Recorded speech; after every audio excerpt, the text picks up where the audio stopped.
তারেক রহমানকে বুকে টেনে নিয়ে সান্ত্বনা দিলেন প্রধান উপদেষ্টা। সাবেক প্রধানমন্ত্রী, গণতন্ত্রের আপসহীন নেত্রী ও বিএনপি চেয়ারপারসন বেগম খালেদা জিয়ার দাফন সম্পন্ন হয়েছে।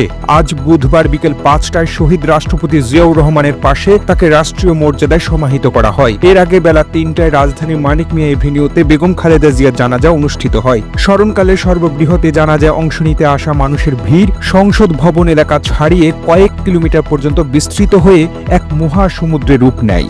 নামাজে জানাজায় অংশ নেন ঢাকায় নিযুক্ত বিভিন্ন দেশের রাষ্ট্রদূত, হাই কমিশনার ও আন্তর্জাতিক সংস্থার প্রধানরা। বিভিন্ন দেশের পররাষ্ট্রমন্ত্রীরা ছাড়াও বিভিন্ন দলের শীর্ষ নেতৃবৃন্দ উপস্থিত ছিলেন।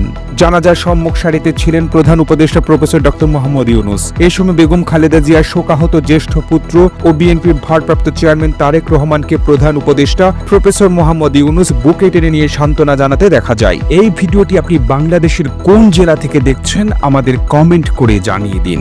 আমরা পরবর্তী ভিডিওতে আপনাকে ধন্যবাদ জানাতে ভুলব না। আরো ভিডিও দেখতে বিশ্ব বাংলার পেজটিকে লাইক করুন, কমেন্ট এবং শেয়ার দিয়ে সবাইকে দেখার সুযোগ করে দিন।